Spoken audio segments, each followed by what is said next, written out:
አንድ እንትን ላሰማችሁ። እስክንድር ከለከለን የሚለው ለዚህ ነው ይዤው የመጣሁት። ላሰማችሁ እስቲ። የአማራ ፋኖ በጎጃም ህዝብ ግንኙነት ነውና እንስማው እስቲ የሚናገረው።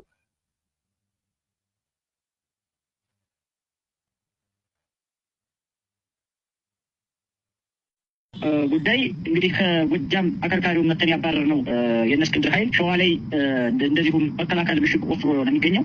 የምትይዙልኝ ቃል እስክንድር ነጋ ፋኖ ወደ አዲስ አበባ እንዳይገባ እየተከላከለ ነው አሁን ላይ ማለት ነው።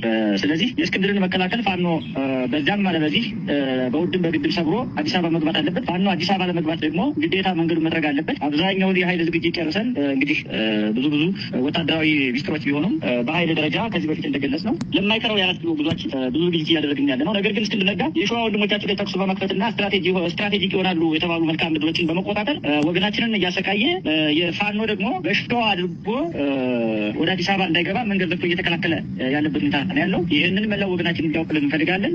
ስለዚህ አፋሕድ የሚባለው ኃይለኛው አመራርና አባሉ ምንም በማያውቀው ሁኔታ የፖለቲካ አስተላለፉን የእስክንድር ፕሮጀክት በአማራ ትግል ሊያመጣ ያሰበውን አሉታዊ ተጽዕኖ ሳይረዳ ተሸብቦ ነው ያለው። ውስን የሚባሉ 4 እና 5 የሚባሉ ሰዎች ግን በዓላማ የጥቅም ተጋሪ ሆነው ጸረ አማራነታቸውን በዓለም አደባባይ በተግባር እያሳዩ እየመሰከሩ ያሉበት ሁኔታ ነው ያለው። ይሄ ድርጊት በአጭር ጊዜ ካልተቋጨ ማህበረሰባችንም እኛም የምናምነው በዚያ ልክ ስለሆነ እስክንድር ነጋን መንገድ ማስከፈት ግዴታ ሆኖብናል አሁን።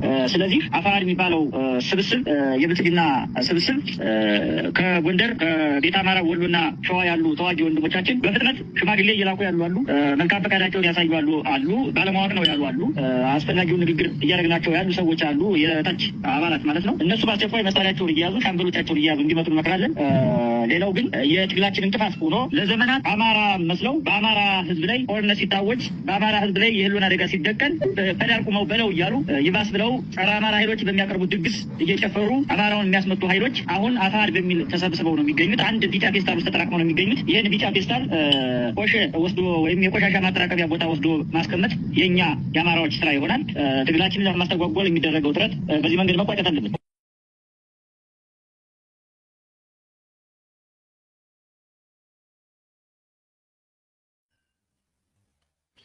እንግዲህ እንደሰማችሁት ነው። እንደው እኔ እስኪ ልጠይቃችሁ፣ እውነት ማለት የአማራ ፋኖ በጎጃም ህዝብ ግንኙነት ነው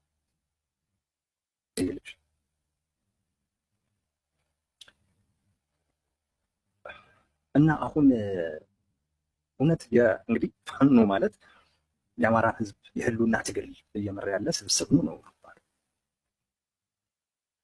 እና እንዲህ አይነት ሰው ነው የሚመራው።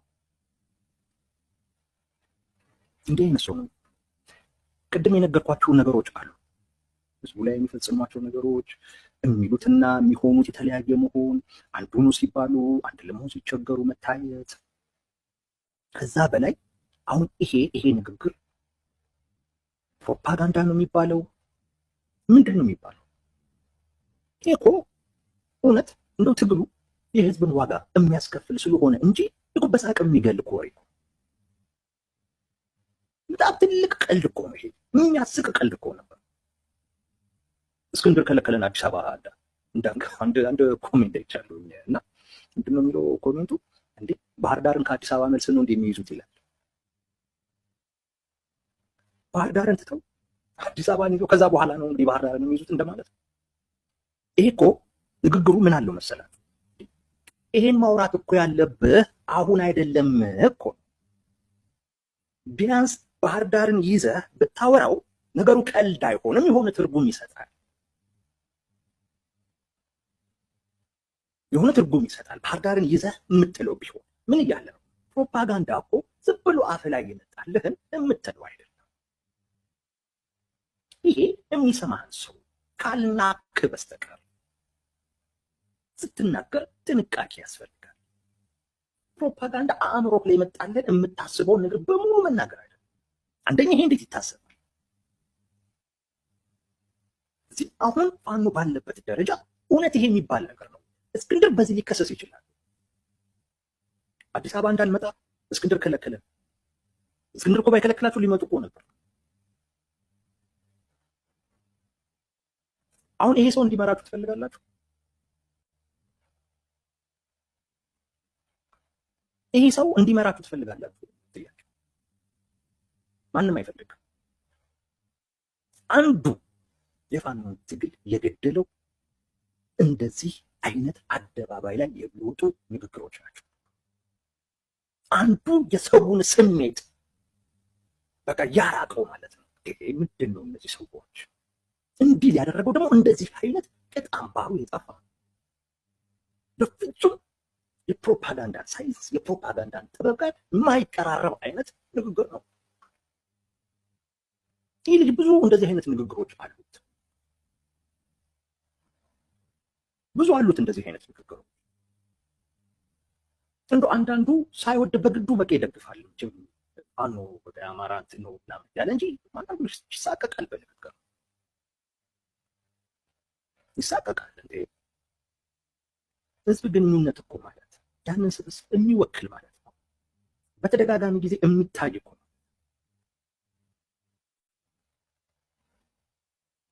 እና አንዳንዴ ንግግርህ የራስን ውስጣዊ እንትንንና አቅምን ያሳያል፣ አያያዝን ያሳያል። ይሄ ቀልድ ነው። አሁን ይህንን የሰማ ሰው የእነዚህ ሰዎች ትግል ቀልድ ነው ቢል ልትፈርዱበት አይገባም። ቀልድ ነው እንደያዙት እነዚህ ሰዎች ቢል ልትፈርዱበት በፍጹም በፍጹም አይገባም።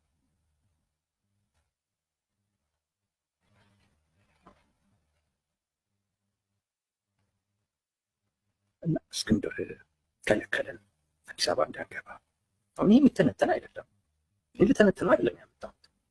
ግን እንዲህ አይነት ፕሮፓጋንዳ ስንት አይነት ዋጋ እንደሚያስከፍል አንድ ሁለት ግን በጣም ግን ያሳዘን ሁለተኛ ጊዜ ስለሆነ ነው ይህም ንግግሩ በቢጫ ፌስታል ተጠራቅመው ይገኛሉ። የሆነ ቆሼ ቦታ መጣል አለባቸው ብሎ ስለ ቢጫ ፌስታል ያወራል።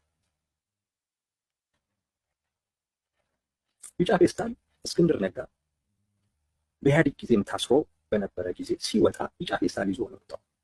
ከቃሊቲ ሲወጣ በብልጽግና ጊዜም ታስሮ ሲወጣ ቢጫ ፌስታል ይዞ ነው የወጣው እና ያቺ ቢጫ ፌስታል እና እስክንድር ተያይዞ ይታያል። የሆነ የትግሉ ሲምቦል ነች። በተለይ በብልጽግናም ጊዜ ያችን ቢጫ ፌስታል ይዞ የወጣው በዛ ምክንያት ነው። ይዟት ሁሉ ታይቷል፣ ፎቶ ምናምን አለው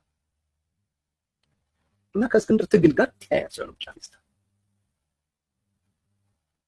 እስክንድር ያን ሁሉ ዋጋ ሲከፍል ይሄ ልጅ አልነበረም። እርግጠኛ ነኝ ትግል ውስጥም አልነበረም። ያ የቢጫ ፌስታል የትግሉ ሲምቦል ነው። አንዳንድ ጊዜ የሰውን ትግል የማያከብር አካል ታጋይ አይደለም። ታጋይ የሰውን ትግል ያከብራል፣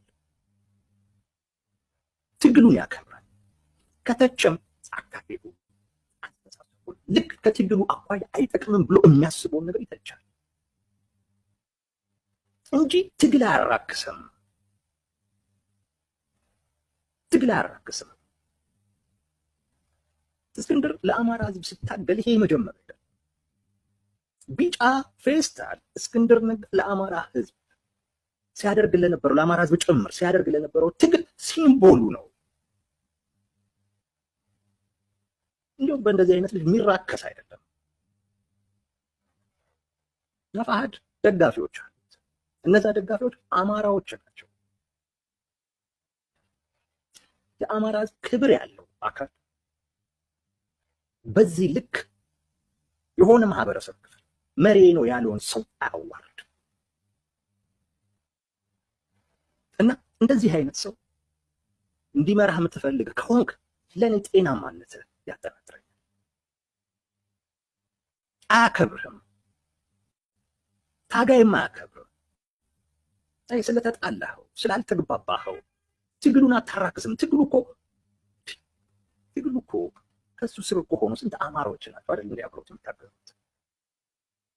ይህን ሰው እኮ መስደብ ማለት ከሱ በስተጀርባ ያሉ ብዙዎችን መስደብ እኮ ናት።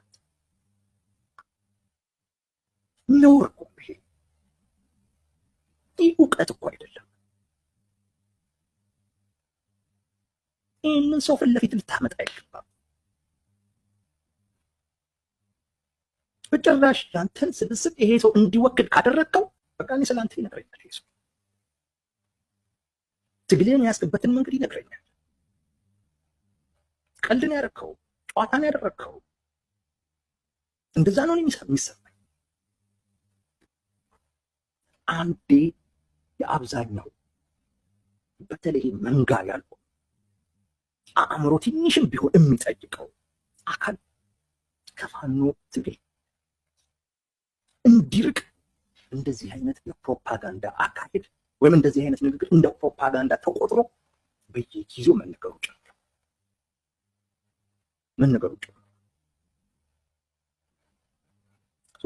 አሁን አይ እነዚህ ሰዎች በቃ ሌላ ፍላጎት ያላቸው ወይ እንደሚባለው ራሳችን ካልነገስን ነው የሚሉት፣ ወይ እንደሚባለው የሆነ ተልእኮ ነው የያዙት። ታዲያ አንድ የማይሆኑት ለምንድን ነው? መምህራንን የሚገሉት ለምንድን ነው? ለምንድን ነው በአደባባይ ያልሆኑት እነን የሚሉት? ለምንድን ነው እንደዚህ አይነት ቀልድ ይሁን ምን ይሁን ነገር አደባባይ ላይ ይዘው የሚወጡት? ሰው የለም ወይ? ለምንድን ነው የማይቀይሩት? ይህ አይነት ጥያቄ ውስጥ ገብቷል። አሁን ብድግ ብለህ አንዶኝ የመጣው ብትለው የዚህን ሰው ስሜት አታነቃቀው። ትሯል፣ ሻክሯል፣ ጥበቃውን ትቷል። አሁን እዛ ጋር ጥበቃ ላይ አይደለም፣ የትም አይደርሱ ብሎ ትቷል። ይህ የአብዛኛው ሰው ስሜት ነው የምነግራቸው። የአብዛኛው ሰው ትቷል፣ የትም አይደርሱም እነዚህ ሰዎች።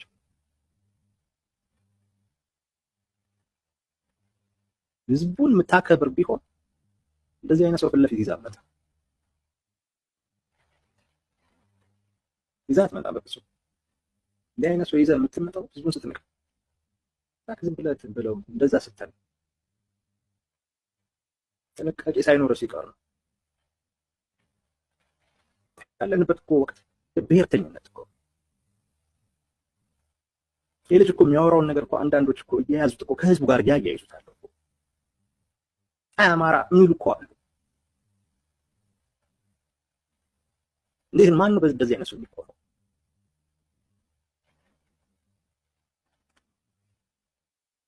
እና የህዝቡ ስሜት ጠፍቷል።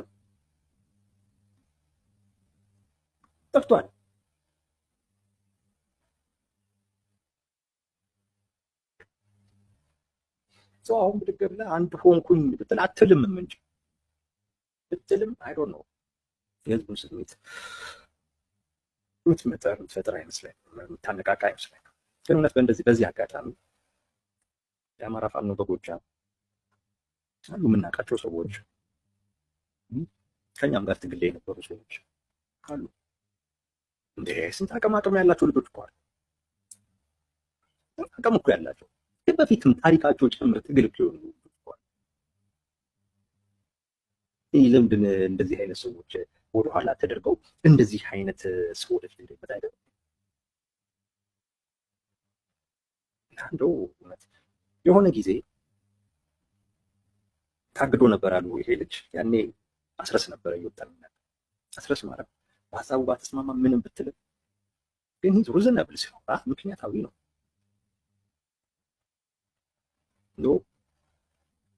በኃይል እንኳን የተናገረባቸው ወቅት ስለሌላ አደረጃጀት በኃይል የተናገረባቸው ወቅቶች እንኳን በጣም ጥቂት ናቸው። በየቀኑ ሚዲያ ላይ እየቀረቡት ማለት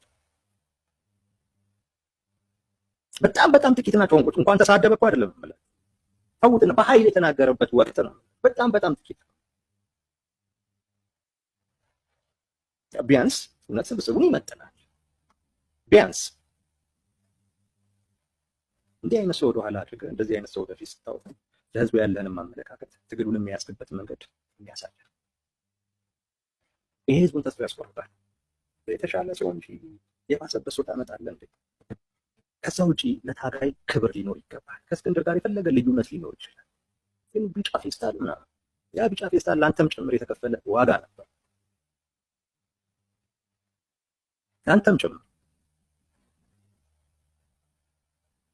ብዙ እድል ያለው ሰው እኮ ነው በራው ከስቶ ተቆርቆ ለመቀመጥ እውነት ለህዝብ ከማሰብ ውጭ ሌላ ምን ምክንያት የሚኖረው ሰው?